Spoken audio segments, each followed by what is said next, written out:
How's it going today? All doing well. How about yourself? Hanging in there? Watching Jason stream Final Fantasy on Twitch. I got you. It'll get you a big mic. Yeah. I think one thing I've been wanting to do is podcasts and recordings and that sort of thing. So I got you. might actually try that here. There you go. How does it sound, by the way? That sounds very good. Okay. Logan. This is $30. It's not expensive. So, wow. Yeah. Logan had watched snippets of the stream from the other night, and he had a few critiques. Oh, yeah? But he seemed to be genuinely impressed. Cool. If I'm peeling him off a movie, I might get him in here to tell you. Give me a second. Oh, he probably watches a heck of a lot more Twitch than I do. Oh, yeah. Well, I told him we were trying to learn it. That's right. Yeah. I was telling him, but you have to get over here where he can see you. You may have to duck down so he can see you. Oh, that's okay. I can hear you. I can hear you fine. Hey, man, how's it going? No. I told him, said he was part of all this because he was Pizza Boy way back when. That's right. He's got a Stowe character in the fleet. So technically he qualifies. But him and some of his friends have done some YouTubing and things. Now, not necessarily monetized, but we're not monetized either right now. We're just getting started. But see, I think he's doing a little better now than what you were saying. See, he's better lit. He's got him a good mic. He's got a set of headsets on, so he actually looks like he knows what he's doing. I just pretend. What are you talking about? Yeah. He said you weren't very well lit, like you need a ring light. I thought it says, well, he likes being the old man lurking from the darkness. That's right. Hang on. I can reproduce the effect. Here you go. No, there's a window right here, so I just had the curtains a little bit open. Yeah. That's a valid point. And if I could come up with like indirect lighting behind the monitor, I could probably stand that. Yeah. But I just don't like a light in my face or anything. Yeah, that's valid. So what other suggestions do you have? Probably like alerts, so it shows up on screen when someone follows or gives you a subscription. So it's more community interaction. I didn't even know that's a thing. I seriously don't watch Twitch, and that's it. I'm total noob when it comes to that. Okay, so there's an alerts thing I should be looking for. Got it. Yeah, you use a bot for that. The bot. Oh, okay. I'm into automation. Oh, I do automation all the time. Yeah. Coder and programming and stuff. Yeah. Okay. So a bot. Does he actually, can I make him beep, beep, beep, beep, beep across the screen or something? No, but there's like stickers that you can choose which sticker you have for which. Gotcha. Okay. Yeah. Yeah. I'll do that. I'll look into that. All right. You have any other suggestions? Not really. Other than keep watching. Like it on your Facebook page. Yeah, next time I would actually fly the cutter into the ground or something just for you. So that'd be spectacular. That's $1 billion of the local currency right there. So yeah. Okay, thank you. I have learned something today. I haven't relayed something that happened last Saturday. Oh boy. Well, I stepped on a roofing nail. Oh gosh. How? It up my foot and didn't know about it till Sunday. Yeah. Because throughout game I had my shoes on. So it was just sewing machining into my foot the whole time. And until I found I'd bled on the sheets. Yep. I didn't know I'd done anything.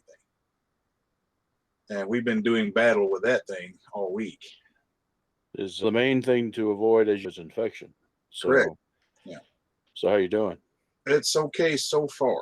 The wound itself doesn't look too bad, but the area around it is starting to discolor a little bit. But I think that's internal bleeding working its way to the surface. Maybe. But like I said, we're cleaning it well, changing the dressing twice a day. Yeah. Packing it full of medicine. Was it a new roofing nail or an old one? It was an old one, but I have a current. It wasn't about a year ago. Okay. Did call in the doctor on it. He's put me on some pretty stout antibiotics or sapping me, but yeah.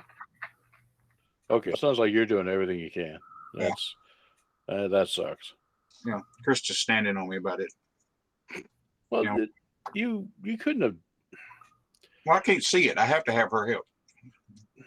Yeah, the only thing you can do is foot maintenance every morning, and he's seen me do it. I'll make sure that there's nothing sticking out of my foot. It's the silliest damn thing, but you got to do it. Yeah, the thing was, she was already in bed and the lights were off, so I just stripped off and crawled in bed. Yeah. And didn't even notice it till we were gathering together laundry the next day to start laundry and had a bloody sock. Yep. I think the worst that I had along those lines was a glass broke at the station here, and I stepped on the glass, didn't know it, and I didn't realize it until about 4 hours later when I just tried to stand up, and I couldn't because my foot was adhered to the ground with all the blood. Yeah. And it's like, oh, what's that? So it's, yeah, I know where you're coming from. It sucks.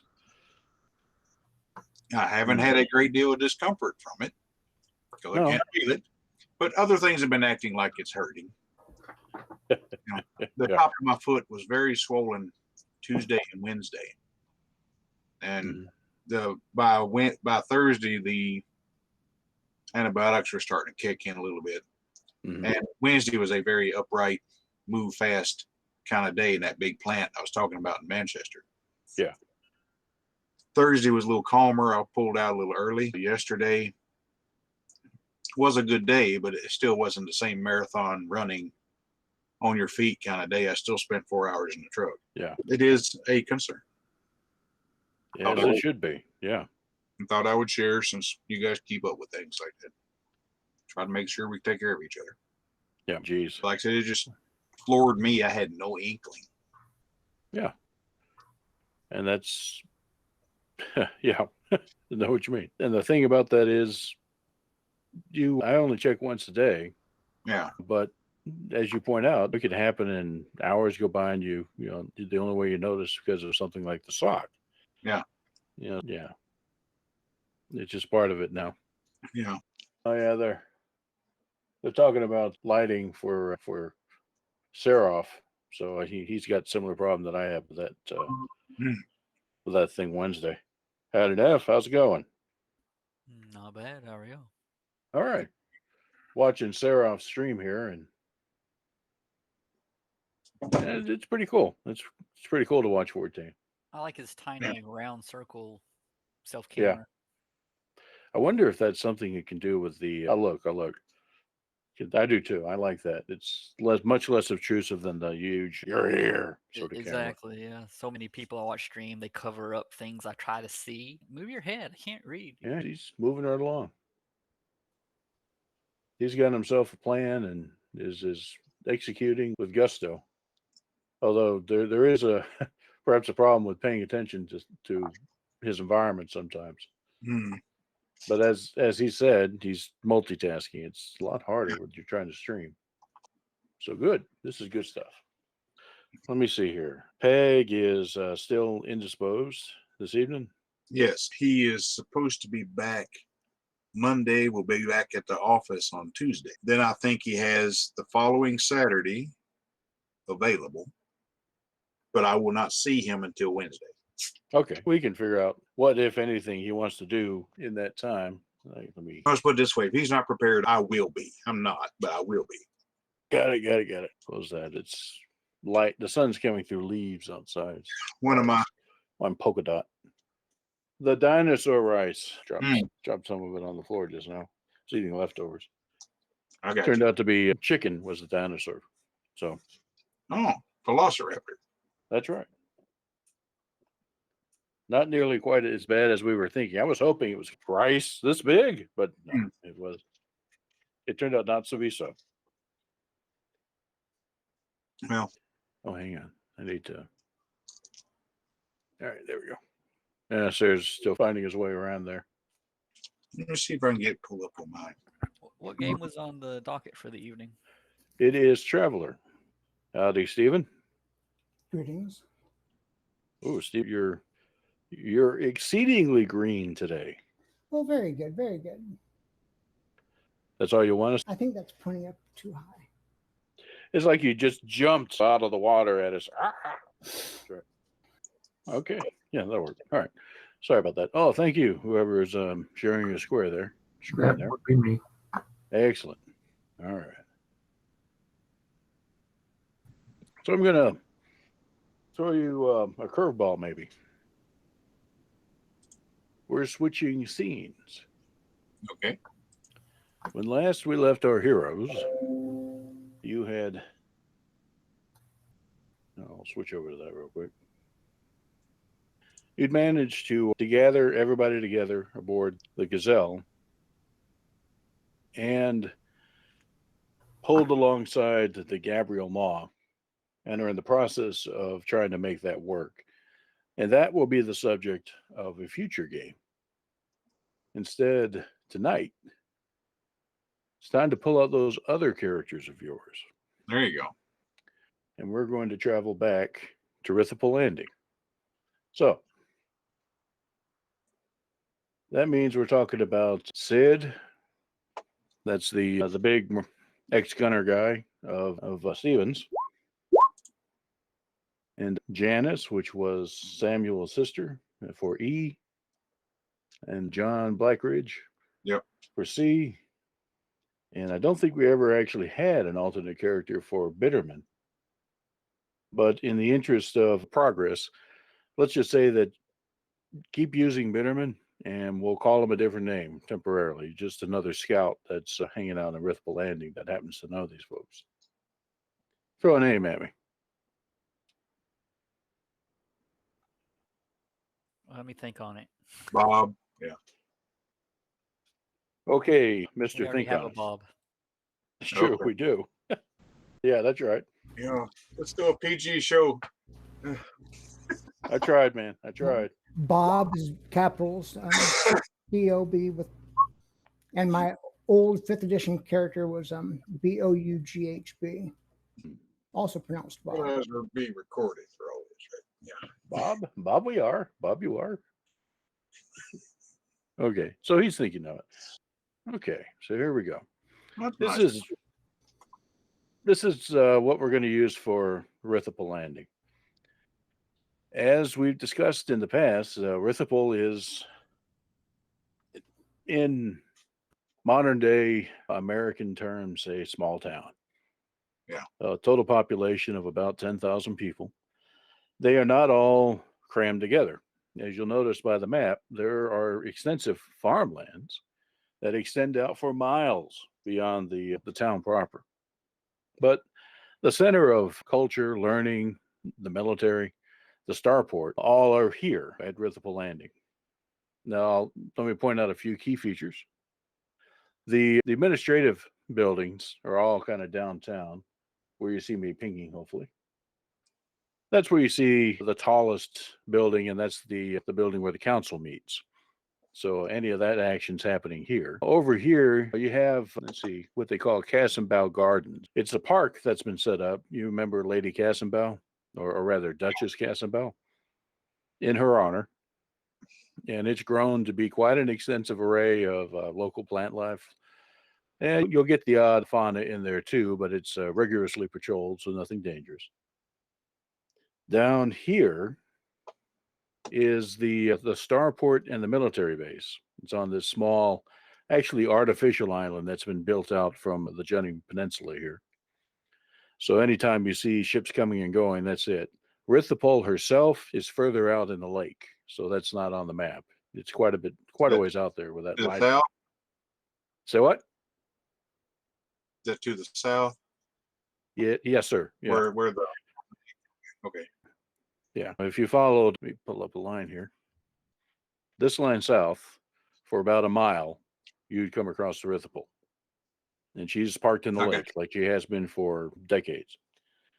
Yeah. The necessity, and I think I should point that out as well, is at the starport. And so the little park that has the necessity is right about here. So it's very prominent as people come across that little bridge. There's a park with the old necessity there. And the thing about both Rithipal and Necessity is they are well maintained. They are fully functional. The drives work. They're typically kept fueled. The weapon systems work. If they needed to, they could lift off and jump. That's the idea. The major defenses for if it's anywhere needed, exist within the Rithipel herself. Because you remember what she had. She may have been an exploration vessel, but she still had 20 She had 20 turrets, 10 of which were triple beams, missiles, and of course the big gravy gun. And she still has a plasma thrower on top. Yeah. So she's pretty formidable. Even she punches above her weight. Put it that way. Yeah. So that's that. Over here, there's a hill that kind of overlooks the town. It's a bit to the east. If E would scroll over a little bit across the river, you got this bridge and keep going. This road goes around, and this right here is the academy up on a hill. That's where the center of science is. Lots of labs, lots of researchers. They work there. Not many people live there. They tend to come across the two rivers either side to the residential areas. All right. And then down here is the Flight Academy. That's where the flights hang out and teach people how to fly. It's not in the starport. And the reason for that being it's organic. The starport grew up next to the gunners because it needed to be, in the early days, it needed to be protected. And that's why it is where it is. At some point, there were so many flights, we needed to train so many crew that they needed a separate facility, and that's why they built it over there. All this other stuff, commercial, residential, lots of residential right here in the peninsula. A major trade in Rithipel Landing is actually fishing. You go out there in the lake and you fish. We got to get food somehow, and that's one of the major ways we get it. So you got aquatic species that are swimming around out there. None of them particularly dangerous. It's like Lake Michigan. The lake is more dangerous than the fish. So that happens out there. And so you have all these boats and fishermen and leisure activity that happens from time to time. The living quarters of the Golds tend to be over here in near where the Flight Academy is, because that's the upscale part of town. Far to the east, a little bit more east. Yeah, there you go. This is the upscale part of town. Right.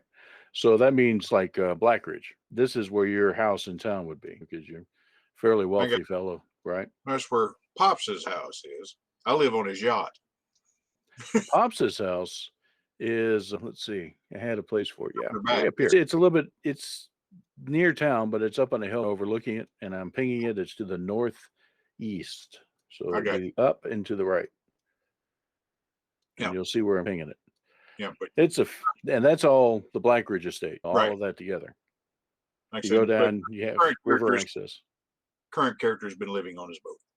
Okay, got it. So you're probably out here in the docks area in town, over here someplace. Right. Okay, fair enough. Now, situate some of these others. Loki, you're probably living here, which is where most of the academics live. It's not far from the academy, right? Sid is probably over here in that crowded lower class part of town. That's where most of the gunners live, such like that. And and we've talked about this in the past, Rithipel Landing is not a utopia. So you do have class distinction, and you can see it here based on the density of the living quarters everywhere you go. So, Sid has, say, an apartment over here in these 2-3 story structures, and there are kind of crammed together with the sort of typical things you'd find in that area. You've got some bars, such as they are in a town of 10,000. There aren't that many, but they're there. So let's see. Janice, also, you're living large, so you're probably over here in the upscale part of town near the Flight Academy. All right. Yeah, they're to the southeast of your screen there. All right. So that's orienting where people live. But where do you go? What do you do? Right now, pretty much all of you, with the exception of Sid, are over here at the council chambers, where you have, the downtown area, where you got the administrative buildings and the hospital and such. Let's find a guy. Here we go. Don't need that. Need the characters. Need people. Right. This gentleman is giving a briefing. He's telling people we're investigating the disappearance of the Trinity Holcomb. And you guys remember the Trinity Holcomb? That was the large freighter that had been converted to an orbital station. And Yeah. a game or two ago, it jumped away with the Admiral aboard and lots of troops. We're investigating the disappearance of the Trinity Holcomb. There is, and we don't want you to be alarmed, but there is evidence of a pirate faction having taken control of the ship and forcing it to jump. And there's a big uproar in the crowd there. And he just waits for it to settle down. So until we identify who that faction is, we are going to increase security throughout Rithipal Landing and the shipbreaking yards. We're going to post soldiers, gunners at most major intersections, in bridge crossings. We are going to require all individuals to have identification ready. We're going to enforce a 7 p.m. curfew throughout the town. We're also stopping all unnecessary shuttle flights between the shipbreaking yard and Rithipal Landing. And then as he's going through his list of things, more and more people are just getting louder and louder, and it says, quiet. Eyebrows raising. These are just temporary measures to ensure our security until we can understand the situation. The potential loss, he corrects himself, of the Holcomb is a major blow. And we must get to the bottom of this, and we must protect ourselves. So in addition to all of these other emergency measures, I want to assure you that the gunners are doing everything they can to secure the space around us and within. The Rithipal will remain on alert until the end of this. And when he talks about the Rithipal, he's talking about the Rithipal. Will remain on alert until the end of this emergency. If you have any questions, please speak to my aide. And he leaves. Of course, there are lots of questions, but now remember this, the council chamber is a large area. Lots of people can get in there. That's the point. You're not quite a participating democracy, but, well, you're not even close. It's an oligarchy. But when people are allowed to participate, they are allowed to participate in person. The population of the town is small enough to allow that. So yeah, there were lots of people in there because the Trinity Holcomb, everybody knows the Trinity Holcomb. It's the major stop between here and the outer system.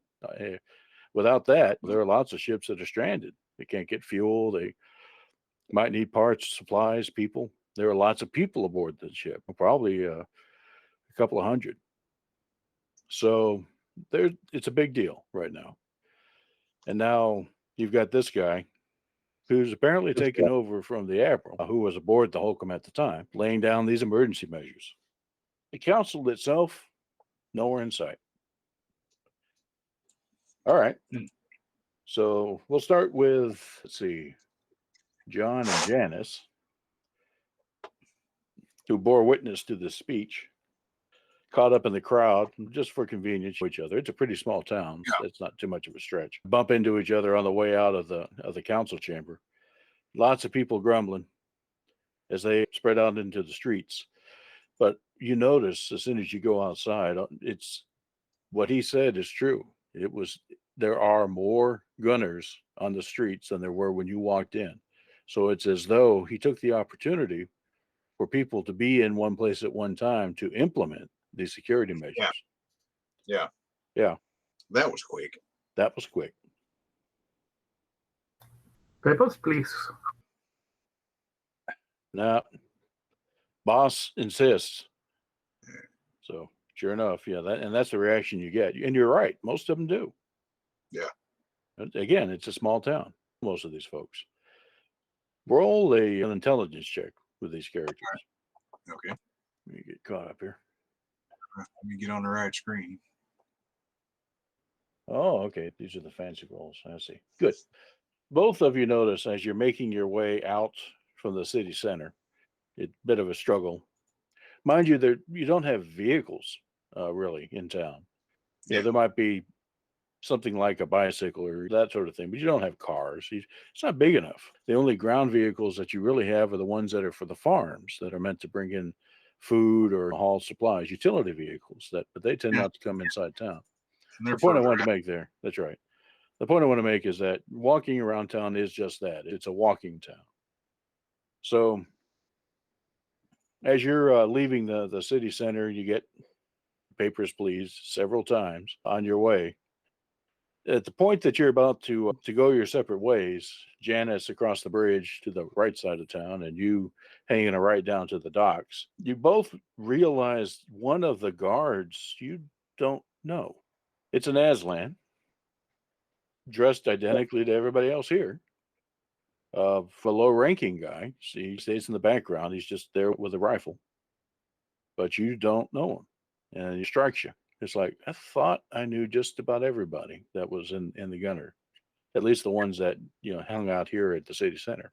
But enough to raise an eyebrow. Yeah. So where do you two go? My first thought was about my brother, his operation at the shipbreaking yards.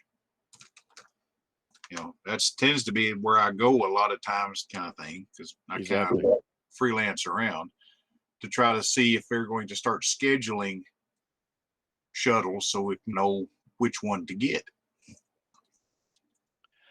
Well, if what you heard from the good colonel is correct, there's no way down there right now unless you're going to huff it. Yeah. Yeah, it's big haul. It is possible to do. There is, in fact, a road from Rithapel Landing all the way down to the shipbreaking yards. And if you can get one of those utility vehicles, you can do it in a few days. Yeah. But otherwise, it's several weeks. But there are lots of people with this commute, so I would say that they're probably going to schedule some sort of ferry. Yeah, there may be some talk. As you've been going through the crowd, people thinking about how we're going to get down there to work, and you may have actually heard a response from one of the guards saying, "You're not. We're not going to let anybody leave town under these circumstances." What the heck are you talking about? There's a lot of Yeah. grumbling about that because it's just messing with people's livelihoods here. Yeah. And straight up lockdown. Pretty much. Very Yeah, politely put, but yeah, straight up lockdown. So at that point, his next thought was, okay, supplies. So there's going to be a crush on all supplies right now. So I better go get some myself. Okay. There's a Yeah. market area not far from the docks. Yeah. As you might expect, they got to sell the you- fish how you- somewhere. I would pick some of that sort of stuff up. And then the next thing is be like, hey, wait a minute. If they're going to lock everything down, what's going on with the search for Anna and those people? Good question. Who are you going to ask? I can't really phone my local congressman. I'm not exactly sure. But it'd be somebody with a little bit of pull anyway. We have been getting updates of some sort on the search. So I'll probably go to whoever's been letting that information out. That was the admiral. Okay. The admiral was doing it in person for Yeah. everybody that was on that shuttle. Yeah. Yeah, he's not going to be talking to anybody. Everybody wants He's not talking to anybody right now. Yeah. And of course, DeBlair in there is his replacement, and he just he didn't address it at all. So both of you roll a social roll. All right. Out loud are your thoughts. John's thoughts. Because if you've been walking along with Janice there through the flow of the crowd, not really talking to each other. Yes, Sid does. And yes, Sid does. We'll get to that in a minute. So, but anyway, I would say those last two statements, there's going to be a crush on supplies. And I wonder what's going on if they're grounding the search. He would probably say those two things because they were very prominent on his mind as he's turning toward the docks, Now, Janice knows John, and in fact, you've Yeah. been together in these briefings where the Admiral has been Right. talking about the search. Janice, you do know people. In fact, somebody that might be able to address this in person. Can't think of anybody better. Let me find her. Okay. I do have a question. Yeah. Inordinate amount of these gunners that we're seeing on the streets. Aslan. Roll an intelligence check real quick. And you'll get a bonus. I'll just add it in. Yeah, actually. Now, remember, in Rithipal Landing, humans are the most populous, then Aslan, because Rithipal Landing, the ring world, ended up near Aslan space, the hierarchy, and then you have everybody else. But it's not unusual to see lots of Aslan. But yeah, you're seeing more Aslan than not amongst the gunners in the central area of the city. Okay. All right. And that does strike you as unusual. Yeah. So Janice, you heard John's, mutterings just now about wondering what's going on with the search. And the thought occurs to you, actually, somebody who's very involved in the search personally, first name basis. She's a friend of yours. John is an acquaintance of everyone on the council, but obviously, as you just saw, he doesn't feel comfortable just phoning up a council member. Yeah. But you, on the other hand, you got her on speed dial. You go out, you socialite. Well, Yes. again, that's the reason why he hangs out on the boat. He's kind of tries to stay away from it a lot. Yeah. Not so. Janice is the opposite. All right. I'll give her a call. Okay, so you call up Harriet, and it rings. A little bit. It's not unusual for it to ring a bit. She's busy, but then she does finally pick up. Janice, how are you?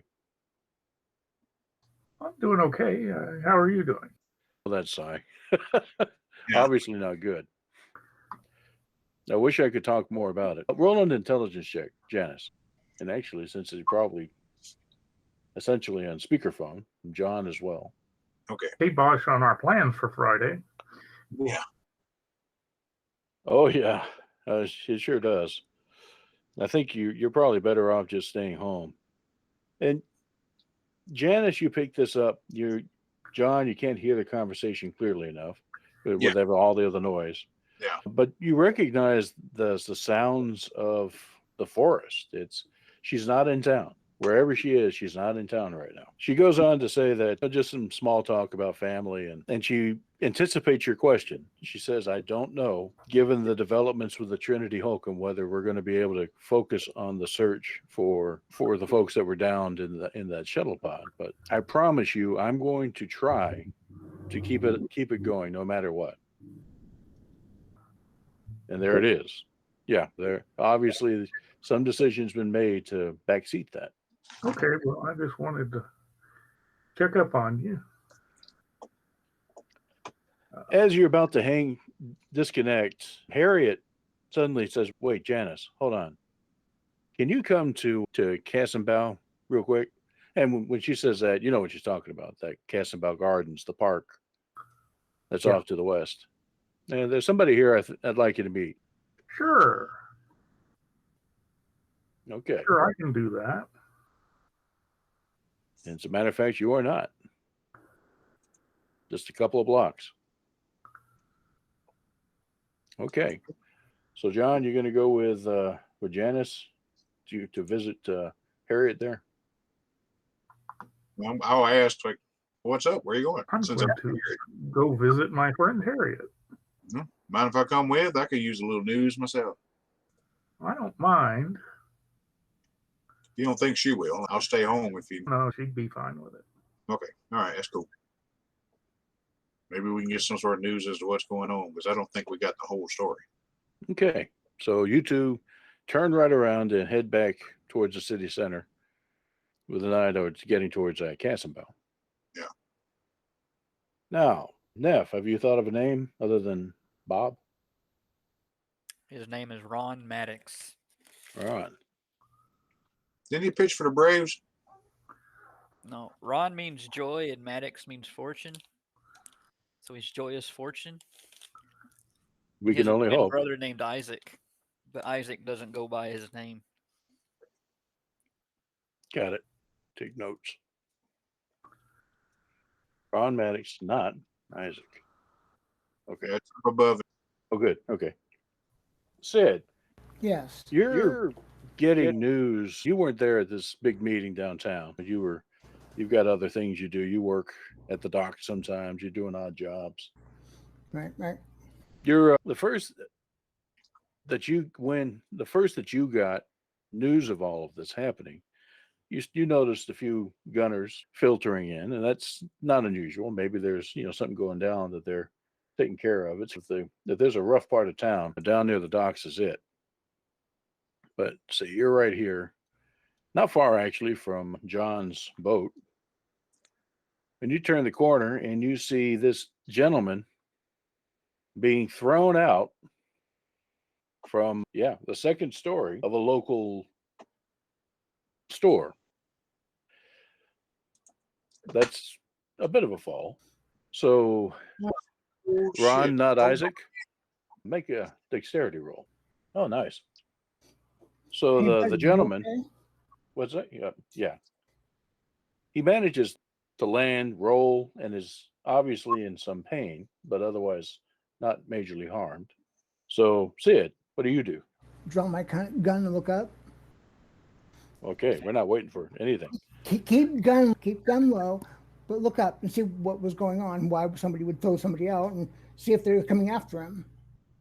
They are. It's a gunner. So Honestly, Ron, have not no Isaac. idea. Honestly, you have no idea, and that's true because you were sleeping up there. That's your apartment. Your apartment's like many people around here. It's in any space that you can find, and it's this kind of small studio thing that's above a bakery. And next, you're just sleeping soundly. Next thing, some guy in combat armor's grabbed you and thrown you outside in your skivvies. Fortunately, Wonderful somewhat. apartment. The smell of the bakery in the morning is glorious when you wake Yeah, up bright and early and go outside. joy and fortune, man. Joy and fortune. But now you've landed outside with some shorts and a t-shirt in front of this guy, big hulking guy who's drawn a gun but isn't pointing it at you. He's pointing it up at the guy that threw you out the window. So that's one way to wake up quick. You okay? What's going on? Again, I'm afraid I'm at a loss. The guy yells down, "Find another place to live." Slams down the window. That was your place? Apparently, it was a previous place. Oh, Hey, dude, that's not cool. Want to get back? nah, I didn't have much up there anyway. I spend most of my time out in the woods. I guess if he wanted it that bad, maybe he needs it. I'm concerned about why he did it in the first place, or why he thought he could do it in the first place. This martial law thing is highly irregular.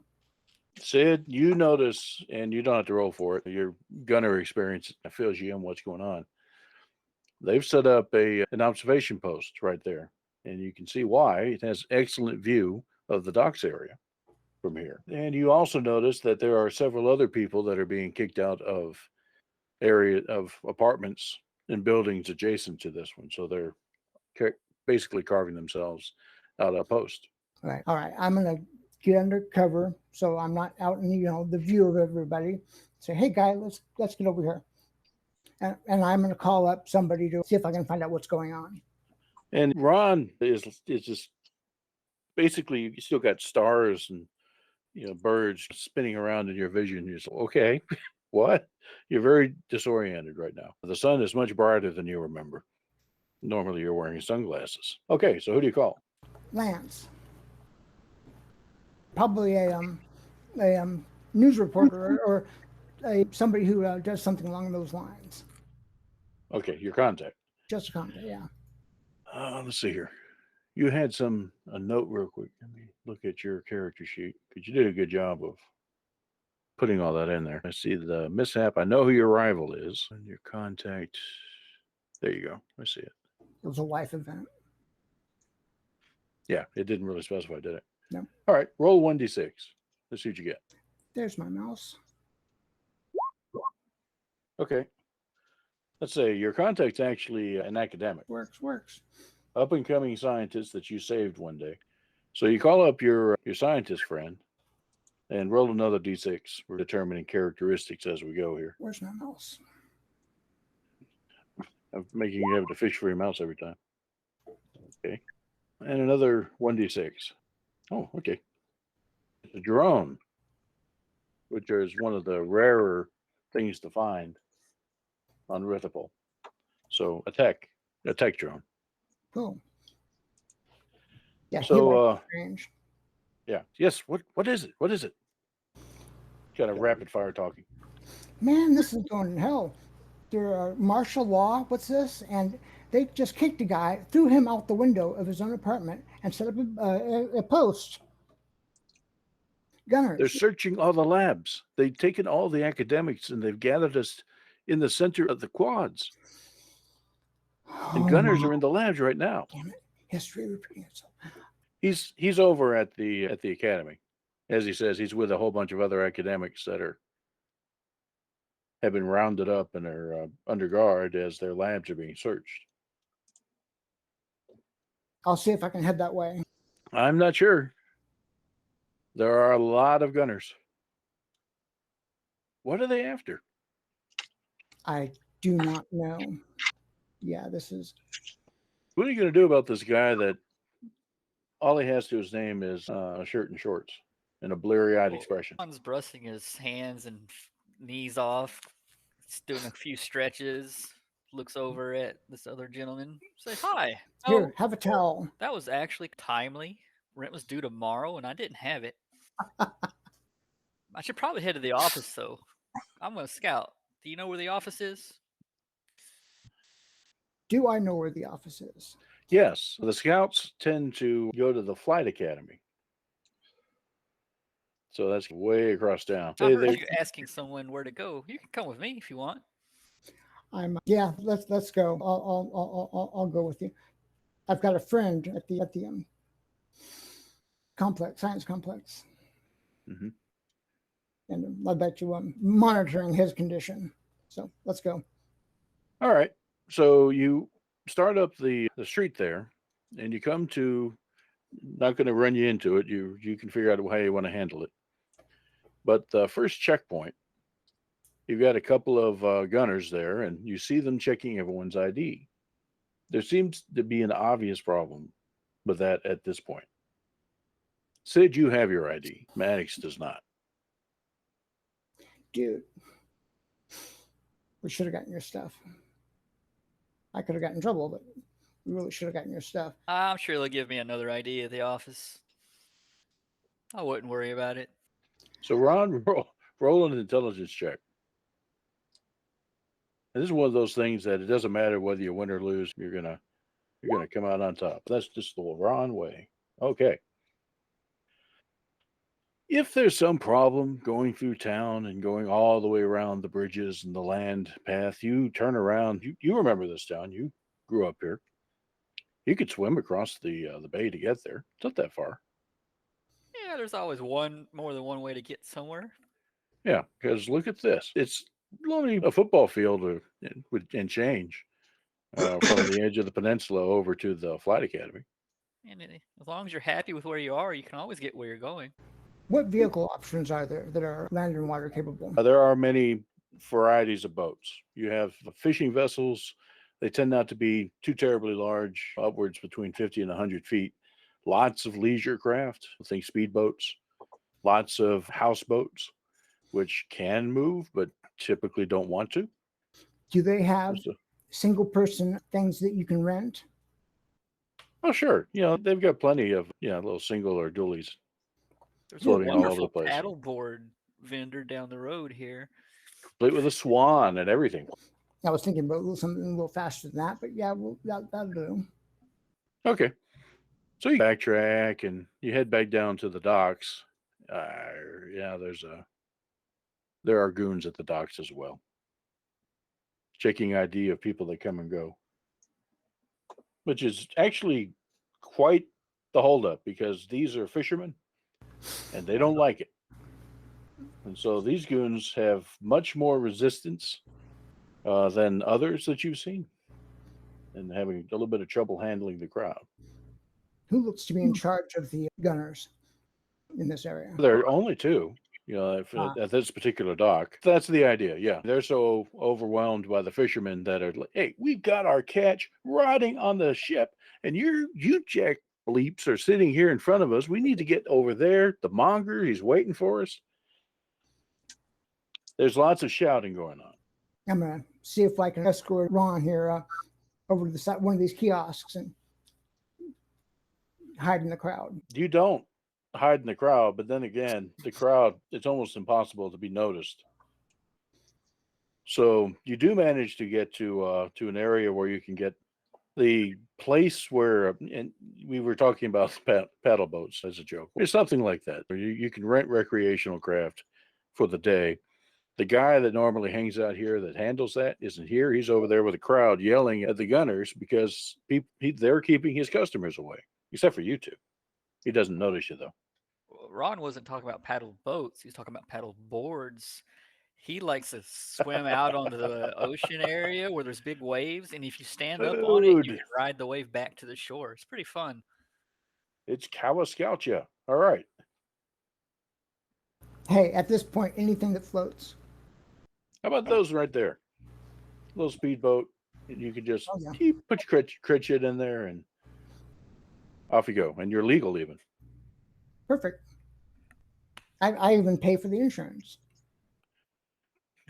You'll need it. Does anybody know how to drive a boat? Ron definitely knows how to drive a boat. Okay, we'll give it to you. I forced you to come up with a character on the spot, so by God, Ron can drive a boat. All right. Hell yeah. So you got it. You folks are off. I do have a question. Where do you want to go? Scout office. All right. So you're gonna, let me see if I can pull up the line here. I have a spare set of clothes at the office. Pick something like this. So the plan is to, who's he gonna? Can't even see it. It was just two guys. Is there a line here? We'll do it this way. It's a light green line, and it's hard to see. Yeah. It is hard to see. So the plan is to go around the starport and a military base and head over to the flights. All right. What's this area right here? That's a bridge that crosses between the starport and military base and the main area here. It's usually very heavily traveled, but you see just from the water's edge, as many people there as you would expect normally. A lot of trash gets thrown in off that bridge, though, so you don't really want to fish in that area. You want to stick to the southwest of this little island. As Ron points places out as they go on the boat. Yeah, I'm not wanting to fish. I'm wanting to avoid going the long way around and sticking out like a sore thumb. So just which direction you want to go, though?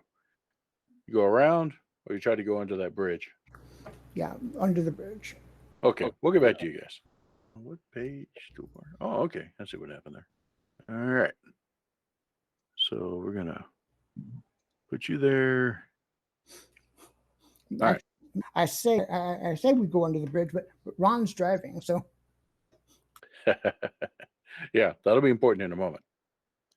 All right. So Janice and John make their ways over to Cassenbell Gardens, and this is what's in the middle of the garden. This autoclave. It's a model of the ring world surrounding suns, various planets in this system.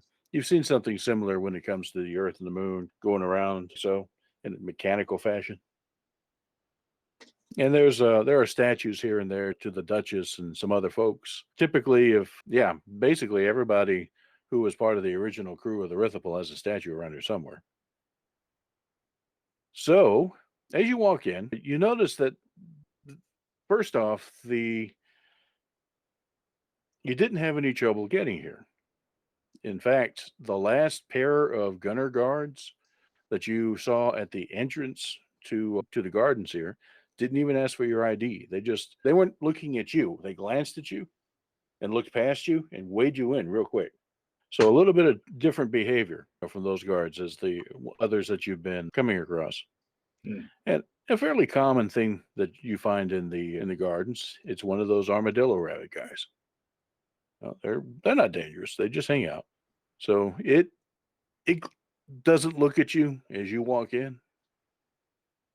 They tend to gaze off in the distance. That's just two people seated across each other in benches. That's Janice there. But this guy, that's not Janice. That is, let me get my people. Here we go. Yeah, that's Harriet. Right. So the first one you see there is Harriet.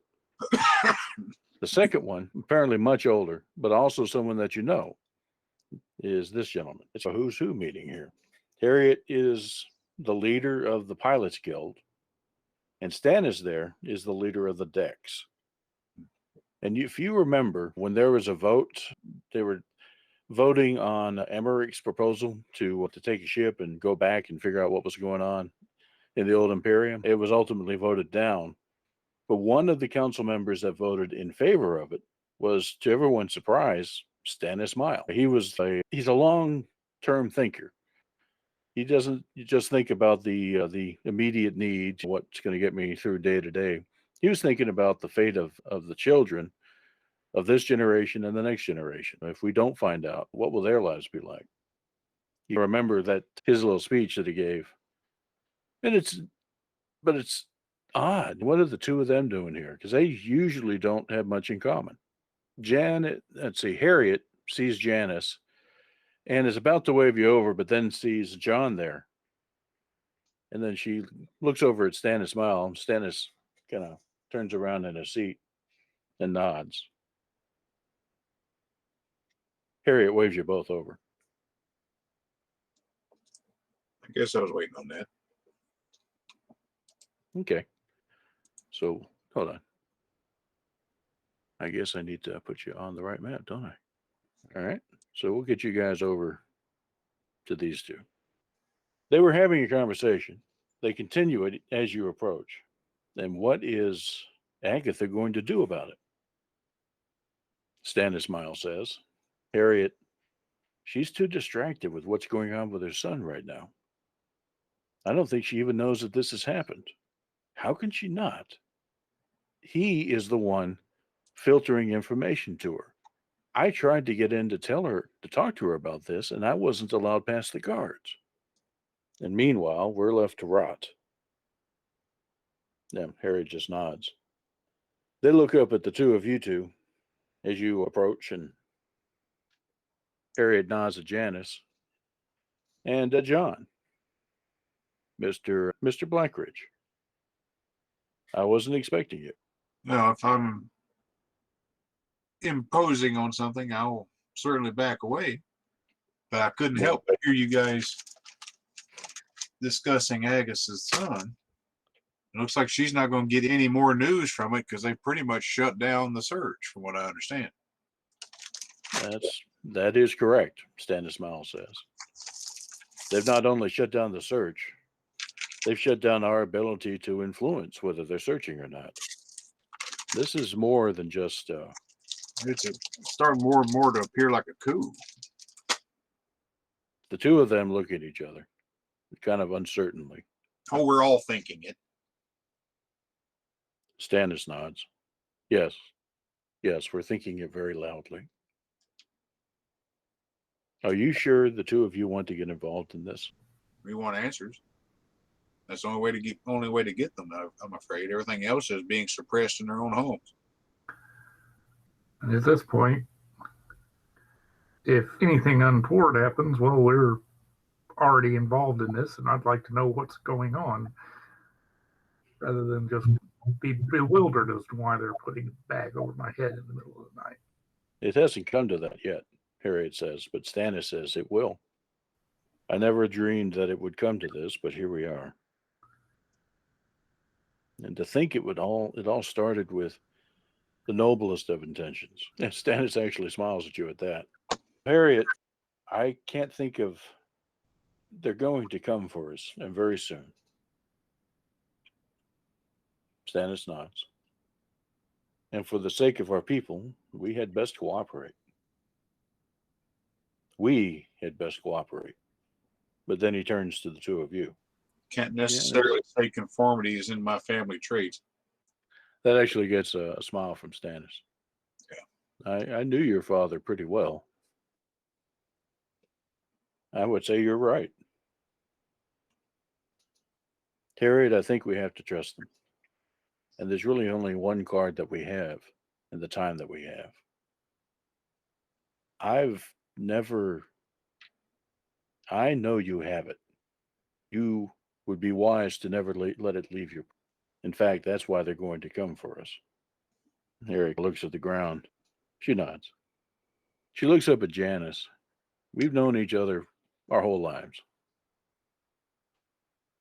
I hate to do this to you, but there may be no other way. And all right. Looks at Stannis, looks at John, looks at Janice. She reaches into her pouch and pulls out a data chip. These are the override codes to the Rithipal and the Bare Necessity. With these, you can fire them up, launch them, pilot them, jump them, use their weapons, or shut them down. Wow. Hands them to Janice. There's only one copy. And they are capable of overriding local control. Now, if they have any smarts, whoever these people are, I would take the Rithipal and the Necessity first. And that means it's already happened. Right. They're going to need a way to quell uprising. They already said the Rithipol's on lockdown. So, if it comes to needing to use those codes, given that these are pretty smart players, you may have to do it in person. That means going to the ship. I don't know how to help you. I think you probably want to find help. We'll keep them busy. Buy you some time. Speaking of help, the couple of guards on lookout. Stannis Are they going nods. to report us that we came in, or No, he would. Stannis shakes his head and says, no, those men are loyal to me. okay? He looks around. Good luck. You may be the only thing that saves us from whatever's to come. This may be the last time that we have an opportunity to speak. He looks over at Harriet, and Harriet looks away. When it comes to this sort of thing, history teaches that the leaders tend not to survive. I can't imagine that they'll harm Harriet, or Agatha rather. But us? No, we're inconvenient. So he stands and holds out his hand to John. No shake. And to Janice as well. And she'll shake his hand. He just looks up at you. Hard look. Looks back over at Harriet. Shall we? She nods.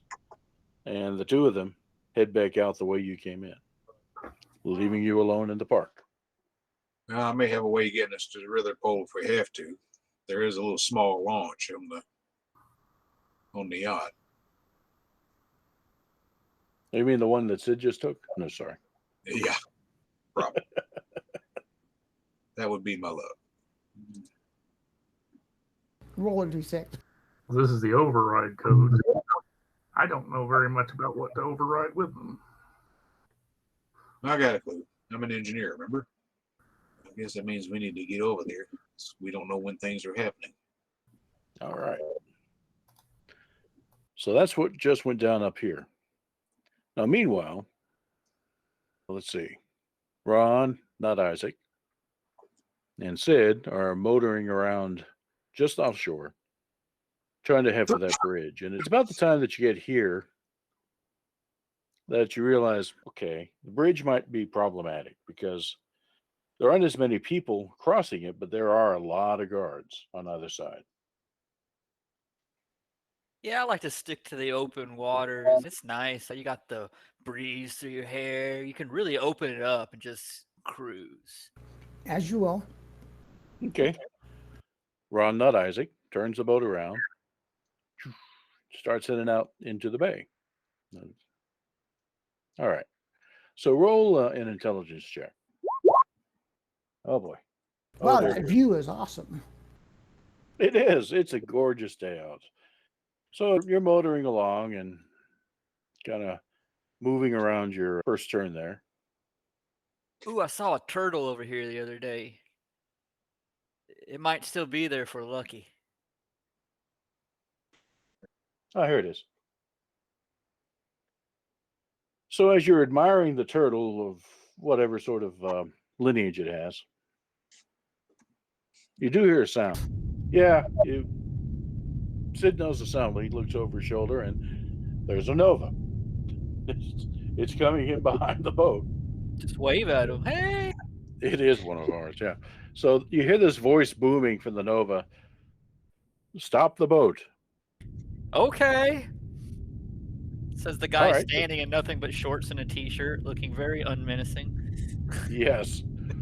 Now Sid, on the other hand, I don't know that he's put that gun away since he pulled it out in the first place. But anyway, he probably has. Oh yeah. So yeah, That you stop the intelligence roll, boat. he might still be looking for the turtle. Oh God. So he stops the boat. Sure. They asked. Okay. He's a helpful fellow.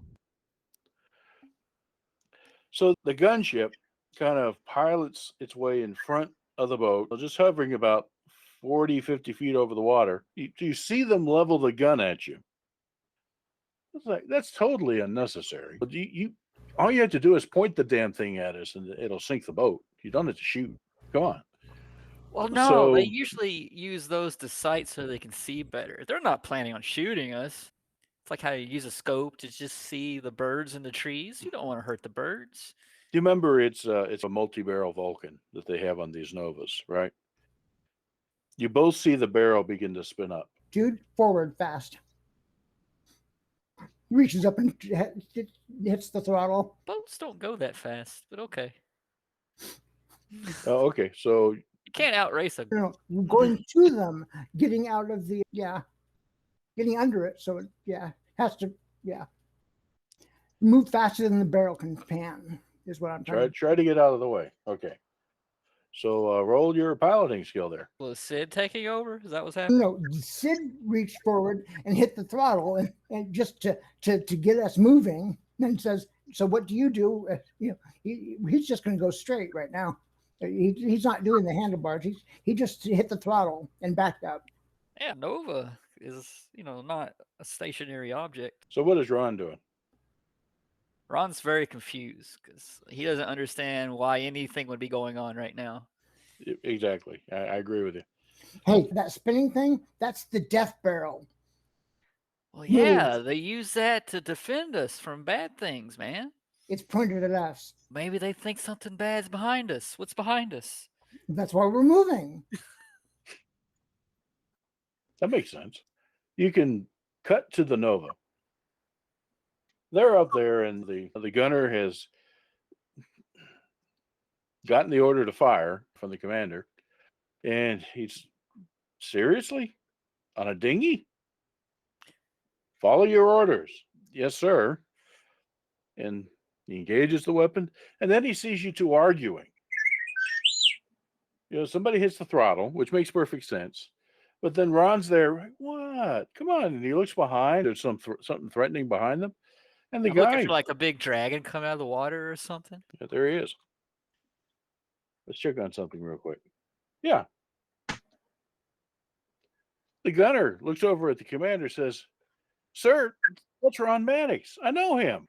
Meanwhile, the two of you, the boat has begun to pick up some speed. As you pointed out, it's not an instantaneous thing. The barrel is still spinning at maximum spin. It hadn't actually spun out any death bullets yet. The Nova itself hasn't moved because there's some confusion up there right now. The commander's trying to get the gunner to fire. The gunner's, I know this guy, and I want to know what the hell he's down here doing in shorts and a t-shirt. Actually, no, he does this. It's a nice day. He's probably fishing. Fire the weapon.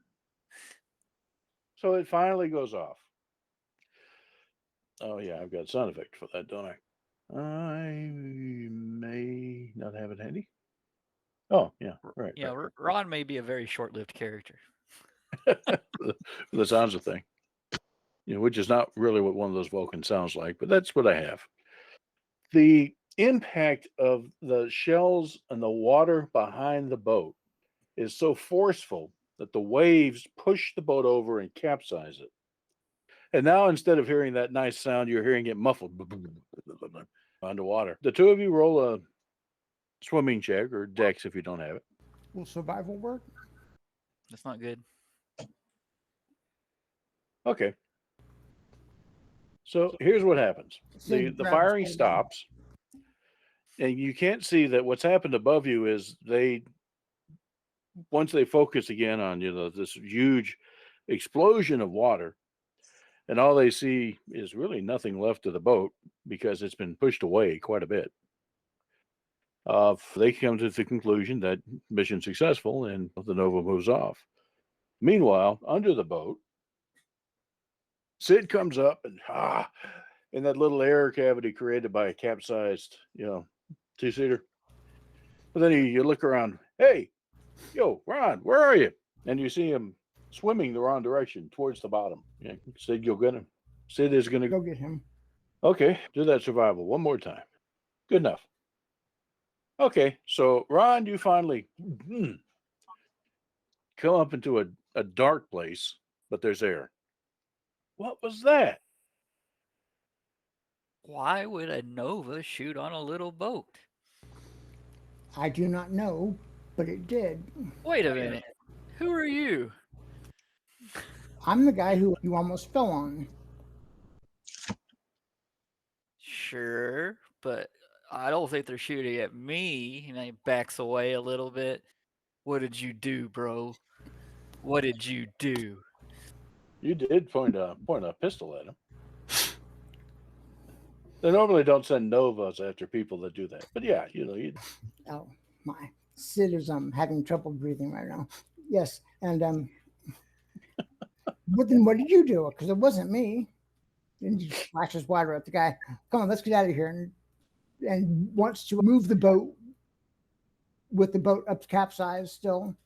And have it drift away. So you're just going to go with the flow, as it were. Yes. Okay. Are there any other boats around? Poke my head out, look around. Yeah, actually, some guys have scrambled down from the military base and are throwing a rib in the water. Is going to come out that way. Cool. We'll swim toward them. Yeah, they're probably not collective bodies anyway. Okay. See, both of you roll just 1d6. We'll see how this pans out. Okay, so that's it. Oh, okay. See, that's either good or bad. I don't know. You make your way towards the other boat that's approaching. You hear it come up and then boom against the capsized boat. Quick, lift it. Give me a hand with this thing. And a gunner was there, and you got this rifle strap behind him. He looks down there and says, Ron, is that you? Oh, hey. Thanks. I was Yeah, stuck you under drink- here. You had a drink with this guy like a week ago. I was like, what the hell are you doing? What? We heard that there was some sort of attack. Yeah, I don't know, bro. Some Nova just came by and shot up our dinghy. Hey, come on, get him in there. Get him in there. Move it. And the remaining gunners grab you and pull them into the rib. He was kicked out of his apartment, literally, and we were heading to the scouts. The guy It's turns been around. a day, guys. Let me tell you. It's good to see you, man. How you been? You didn't pay your rent, did you? He just folds his arm. It was due tomorrow. I got out of it, bro. Come on, let's go. And you guys get to motor back towards the base. But Hey, then, all the more for drinking with. yeah, they don't seem to be particularly perturbed by what's happened. They tell you that they were in barracks. They heard the sounds of gunfire. They went out to see what was going on. They saw this boat out there capsized, so they got in and rescued them. That's their story. They don't know anything about the rest of the stuff going on in town. Yeah, me neither. I slept late. So, Sid, you hear that. What do you do about it with that information? if you haven't heard the news, they've declared martial law. The gunners, and I say I can't remember what his name was, the Aslan gentleman, Duglarin. Duglarin. Yeah. and so he declared martial law. The higher ranking somebody took the ship. Don't know that they're on separate sides. Roll a social roll. This is the BS meter. Aha. Let me change that to social. Look, if you don't believe me, play me a hand of poker. I'll show you. Is that what we're doing here? He is doing the. You gotta believe me. You know, look at this stuff. Look what they did to our boat. Is that normal behavior?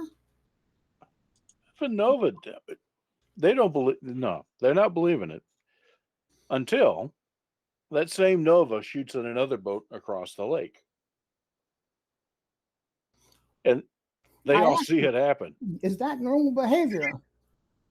Hey, Sarge. Yeah, I saw that. Did we call that in?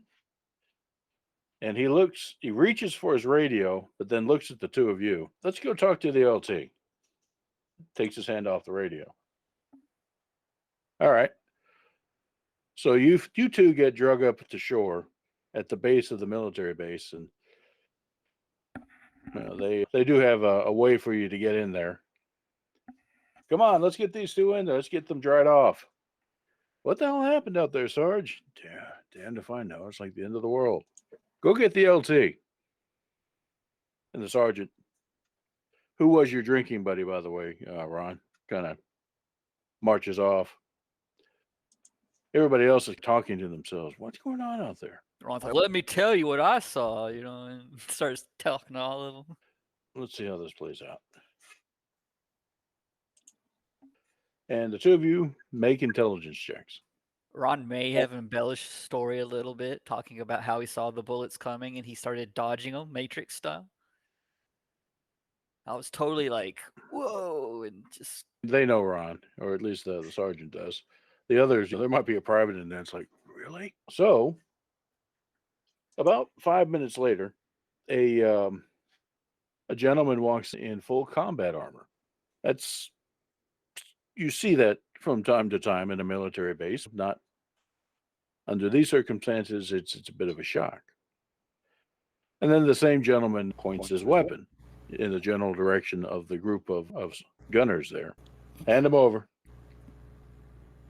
You hear not the sergeant's voice. Hand them over?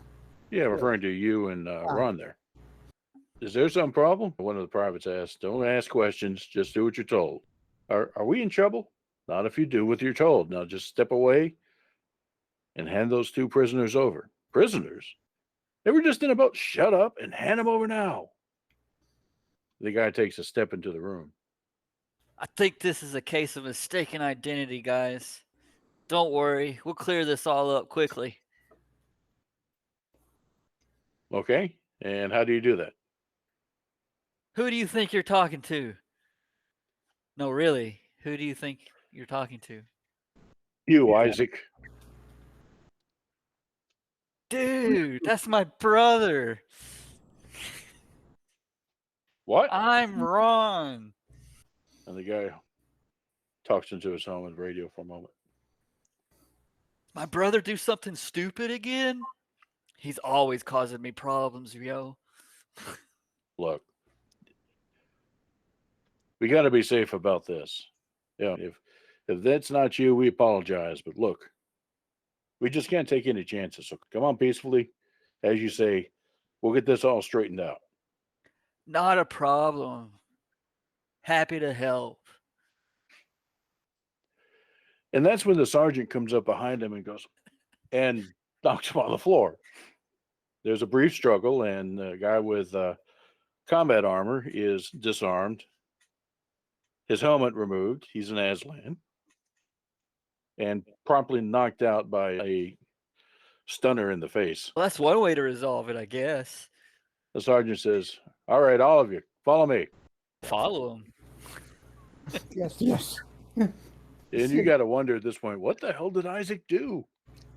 That's definitely what Ron's thinking. Like, man, he's gone and done it again, hasn't he?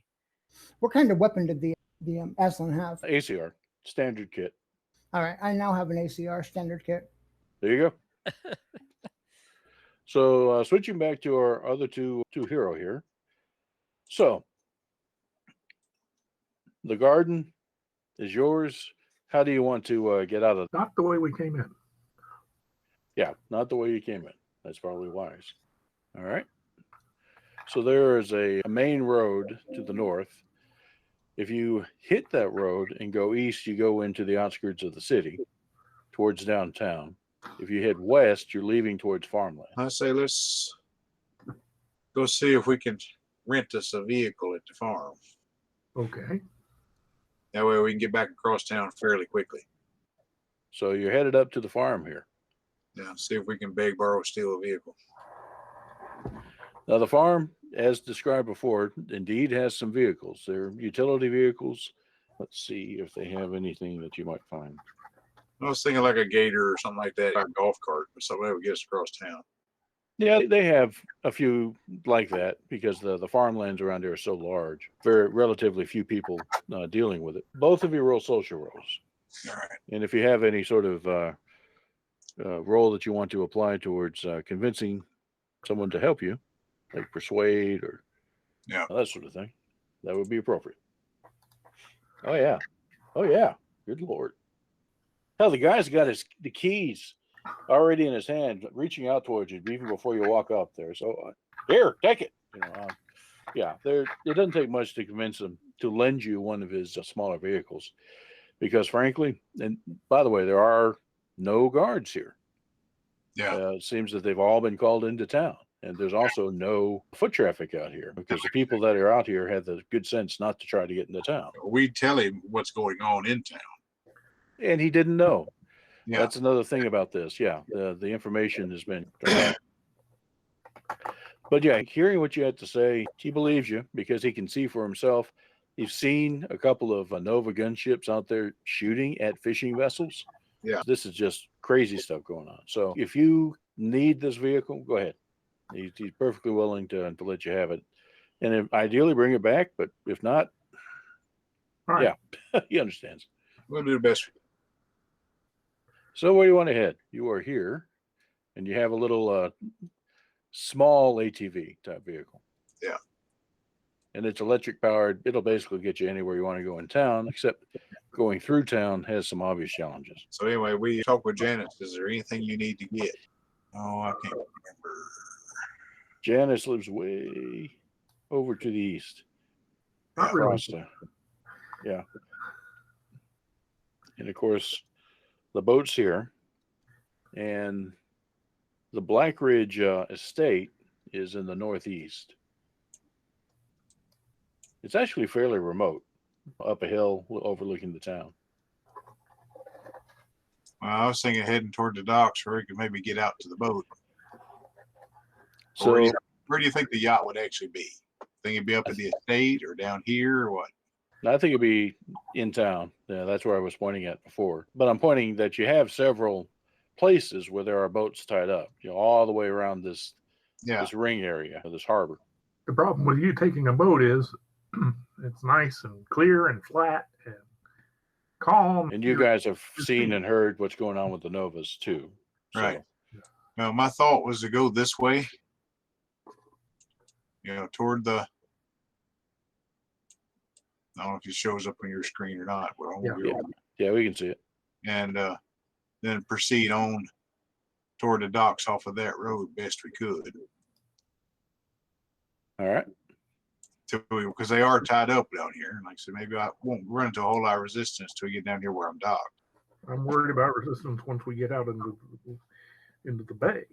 The thing is, a few surprises. We'll just have to see. All right. So somebody know to drive this thing. So drive wheeled is what you're looking for. And if you don't have that, then we'll just wing it. Yeah. Perfect. Yeah, there you go. Janice saw this on a movie once. Okay, yeah, there's like a gear shift and there's okay. And after a few sputs and spurts, you get Yeah, the I played hang a of it. video game with this once. Yeah. So you get here, no problem. You follow this road down. Doesn't take long because these distances for an ATV aren't big. Yeah. You get down here, this little crossroads where it goes splits.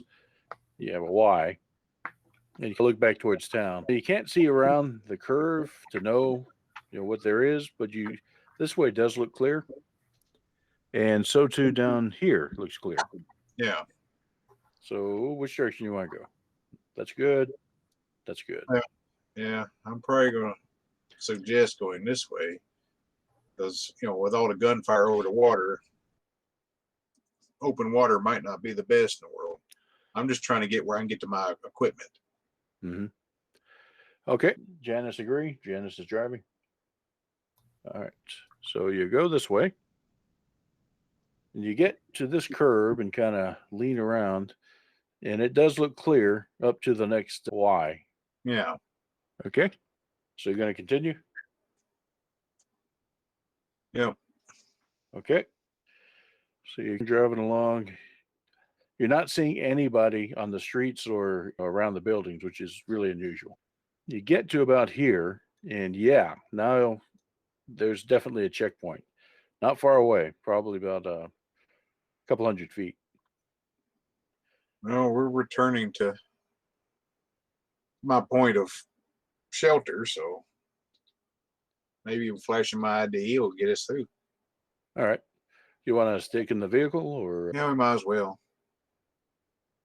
And does Janice agree with that? Okay. I don't So know if it's a good plan, but it sounds like a plan. Yeah. you pull up to, remember, vehicles are unusual in the city. Yeah. So you pull up here, and one of the guards actually unslings his rifle and points it in the direction of the vehicle. And the other one, holds up. Let me see your ID, please. So you do that. He scans the ID, looks at you. They scan Janice's ID. They look at Janice. He looks at the vehicle, but he doesn't have any orders concerning farm vehicles like this, just motoring around town. It happens. All right. He waves you on through. So you continue. You get here, and there's a bit of a crowd down that road. And it's a similar scene as I described for Sid and Ron, not Isaac, down here, where you have the local working types that are really upward. How are we going to go fishing? And now they're even madder because they've seen Novus fire on fishing vessels. What the hell are you guys doing? Yeah, this is becoming almost riotous down here around the dock area. So that means that no guards here. Yeah. And keep on trucking. There are guards here. So same deal. If we go around, follow the actual water. Yeah, you got to go through one of the riot zones here. Gotcha. You could, and you could maybe ditch the vehicle and sneak through an alley between buildings to get down there. Which may be. Okay. So you ditch the vehicle, pull it up. You can pull off and, in front of Jimmy Jack's Nickel Dime store here and hang out towards that way. So now that you're on foot, do you have a survival role of any sort? I do. Okay. Does Janice? That's streetwise. Okay. I see. Okay. So here we go. So that's light blue and light blue again. Let's do something about that. Give me a different color. Okay. Yeah, that's better. So the red square is where this happens. You're in the alley and you're making your way through and you're about to, break out in the street. When a man runs in front of you, looking over his shoulder, and you hear, and he just collapses. So what do? He was being chased as you get closer out there, and one of the people that was chasing him, this is what your role was for, sees you duck your head out. All right. So what do you see? You actually see, it may not be what you expected. Let's see here. Yeah. Not a gunner. And certainly nobody that you recognize. Yeah. And certainly not dressed any way that you are familiar with. And the fellow that is lying dead in the street is that guy. Actually, Neff should recognize the name. You remember The chattering scientist. No, that was Kalish's. Tried to spend a whole lot of time around Kalish back in the original game. Her Sounds name was familiar. Alanova. Yeah. She survived when Kalish did not. She went on to have some children, and this is one of her sons, Millicent Alanova.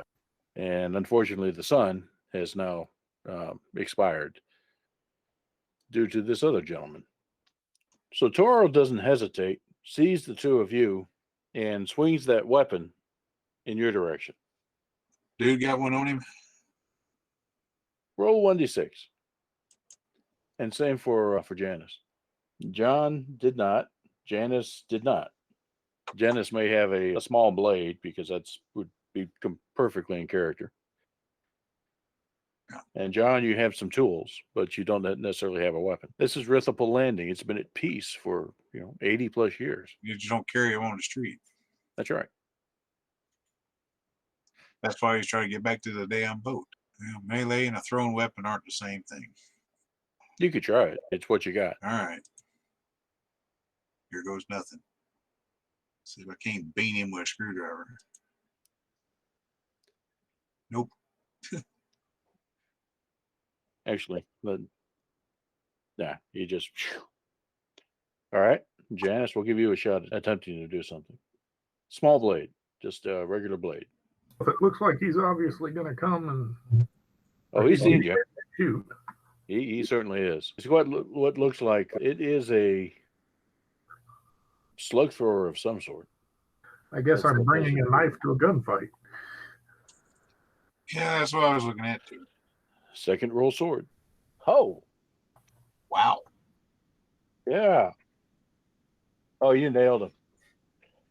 He's just gunned down this one fella, and he sees you and is swinging the weapon over your direction when Janice didn't hesitate. Just oh. So go ahead and roll. Let's say 2d6. We'll give you 2d6 for that. Okay. Yeah. Okay. And then one more roll. Okay. So that got him pretty good in the noggin. Didn't go through the skull, but that's enough of an impact and so much damage to the scalp. Extremely painful. And the force of the impact just bowls him over. So he ends up falling back. And if you'll notice, you guys are right there on the lake. He falls back and falls in and drops the weapon so that it's just precariously right there on the edge of the deck. But and then slides right in the lake. All right. What do you two do now? I'll pick up the piece. Okay. We can talk about it later, but Yeah. right now you're like, because I recall John doesn't have any weapon skills. Well, he does have a gun combat, but it says 0. All right. So you are now armed. And Janice, what's Janice doing? Is he going under or is he? It looks like he's trying to get back up there, but he's got to climb up to get to the level of the docks. So it's going to be a while, maybe 10 seconds before he can get back up to you. I think probably what he'll try to do is duck. You've got the weapon, so he's probably going to try to find cover. Get under the dock, something like that. Yes. Hey, make sure while you're holding the murder weapon standing over the body, you also look straight toward the local surveillance cameras. Wave. And say your name's Isaac. Because Yeah. I'll leave the guy in the street. roll intelligence checks. Let's see what you got. I know it's tempting, but to keep it, but I think we ought to get rid of the piece. You got an alternate? Your knife just went with dude. I'll throw it in the bay when I get to the boat. Millicent, you both know him, and it's John who ironically enough just now was okay. Let's go.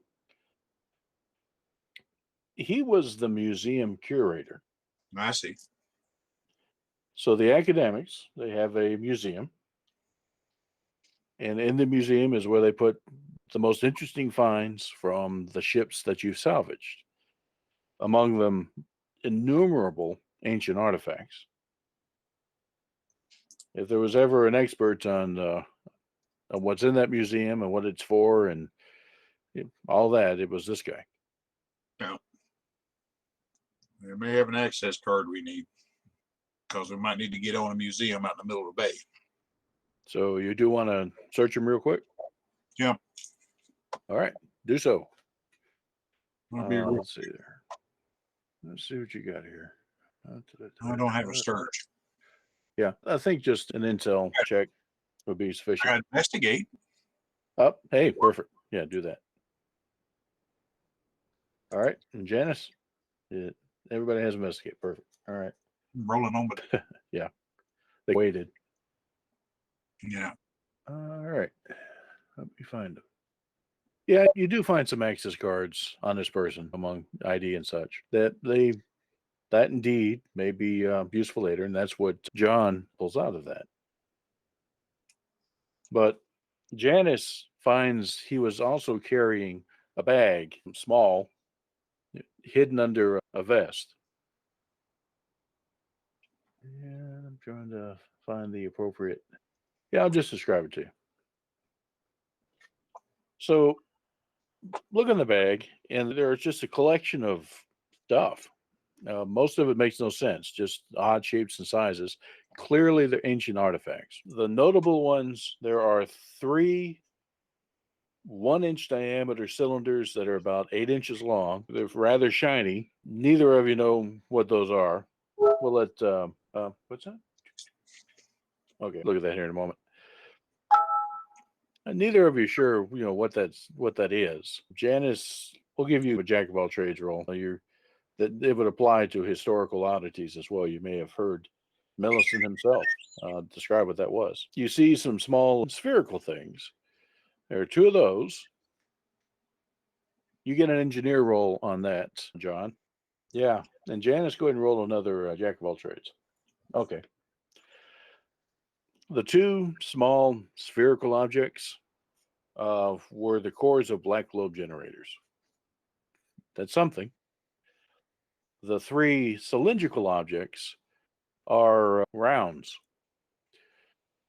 You may remember in the story one of the intro stories involving Loki having found a cylindrical artifact. Yeah. It's 3 of those. They're essentially nuclear bombs. Janice, you've heard that story. Just kind of overheard it once at a cocktail party once. He wasn't supposed to be talking about it. It was one of those things that they keep in a secure vault to study it, but it's one of the things they don't want known. The black globe generators are much better known. Those we found several amongst the ancient ships that are wrecked, in system. Why these 2 in particular? Perhaps they're ones that are of particular potency or easy to activate or something like that. You don't know why he chose them. But anyway, that's it. And there are a couple of other knickknacks that you're not sure about. So 3 nukes, 2 black globe generators, and miscellaneous artifacts of unknown vintage. Now you get an idea why he was being hunted down by whoever that guy was. Yeah. Yeah. All right. So you continue on? Yep. Yep. Okay. And let's do one more switch. We'll get you the 2 groups together. So On that guy that I took the rifle from, does he have a comm? yeah, and he had full combat armor, by the way. So I yeah, will comm take is in the that. helmet. If that's feasible, I would take the combat armor. It'll take you just a few moments to get in there, but yeah, you're certainly familiar with its operation. And guys, I think the most tactical thing to be doing would be heading over right about here. Why isn't that doing? Oh, such a pain. And we'll go right there. All right, that's actually where the bare necessity is. Just near the starport. Yes, I know. That's where he's heading to. Okay. So you want to head to the necessity, all right? And the sergeant asked, "What are we going to do there?" There are some politicians and people, the scientists, that I would really like to rescue, but to do that, we need to be out of here. We need to hop up. You want to Yeah, sure. capture the ship, is what you say. Yes, yes. I'm sorry. Not clear. The sergeant looks around. Anybody know how to pilot that thing? I can drive a stick shift, Sarge. Not you. Does anybody know anybody who can fly that thing? Yeah, there's a whole bunch of them in the Flyers Academy just across the river. Yeah. There are going to be several pilots around the starport if you can find one. Head that direction. Get everybody equipment. Get equipment, as much equipment as we can carry. It's going to be scary. Okay, so you seem to know what you're talking about. So the gunners follow. Now Ron, not Isaac. What do you do? Ron is still very confused about the day's events and will follow around behind them, trying to figure out what's going on. Because he was ready to go with the other guy. Then Sarge hit him in the head. And Sarge is his drinking buddy. So maybe Sarge didn't like him. Maybe he wasn't a good guy.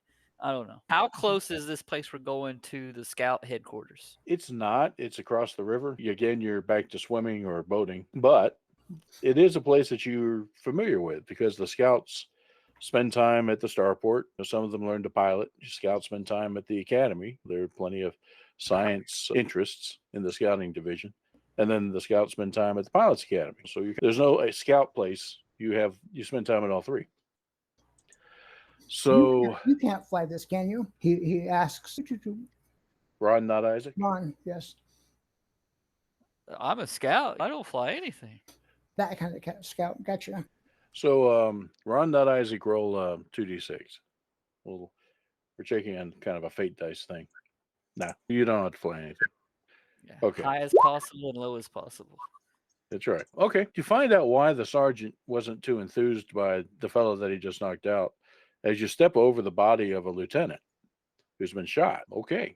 Presumably, and if you ask, the sergeant will say, yeah, that was our lieutenant. That guy shot the lieutenant when the lieutenant refused to cooperate. So yeah, things are real. You didn't get shot at, but now you're actually seeing a dead body. So they go and find that there are other squads that are getting geared up in similar fashion. Now, some of the officers are clearly not on the side of whoever is taking the city, and they're trying to organize some sort of resistance, understanding that time's against them because whoever's out there is going to try real hard, and apparently already has, to neutralize the gunners that are not on their side inside the military base. So they're quite worried about that. And they know that there are some Novas out there that are on the bad guy side. So there's a lot of uncertainty about how they're going to approach this. So Sid, your decision, you've become the officer in charge of this platoon here. You've got a fairly large group of folks that have followed you because of the sergeant. That was Ron's drinking buddy following in line. Right. So how do you want to approach this? You want to go in with the rest of these officers that are cobbling together a resistance? They don't know what's out there. They don't know what they're up against. They just know that, there's bad stuff going down. They need to fight it. Yes, I'd like to take the whole group and make our way to the bare necessity. Or the starport is right here, correct? That's right. Yeah, head towards the starport. I know the bare necessity is maintained and everything, but we'll see what our options are. So and spread out. So your vote is take the starport and try to hold it. Hold it or get off, or find what's there and get off. All right, here we go. Okay. Do you have a tactics roll by chance? Hey, all right. Good for you. Okay.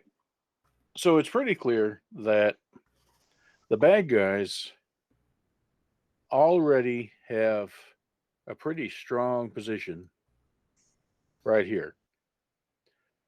And they have already taken the bare necessity. The group that you're with forms up, well, give me my lines. I think it forms up here. So that means that you have everything. How come I keep getting these light colors? Okay. Is that better? That's better. So that means that this area, in fact, the majority of the military base and training grounds and such, what the bad guys did is they infiltrated in through the north, and they've pinned most of the legitimate gunners in here, trying to cut you off from the starport. Now, the gunners that were already out in the town on duty, that's another matter. We don't know what's happened to them, although you have an idea.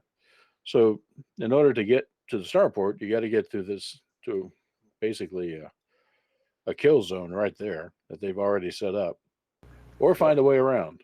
Yes. Find out ask around, see if anybody's knows any way up around the walls or past the walls or any side passages and anything that they know that can help. All right, give me one more tactics roll. Just getting better.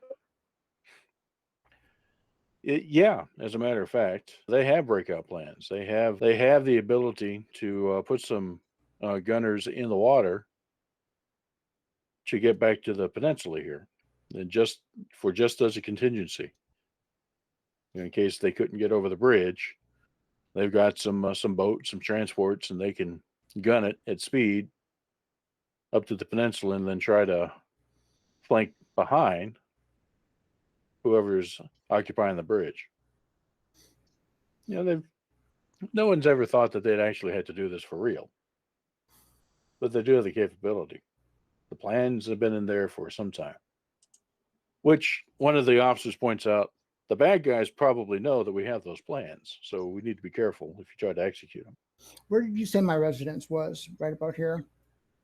Yeah, that's right. I've got some kit I would really like to get my hands on.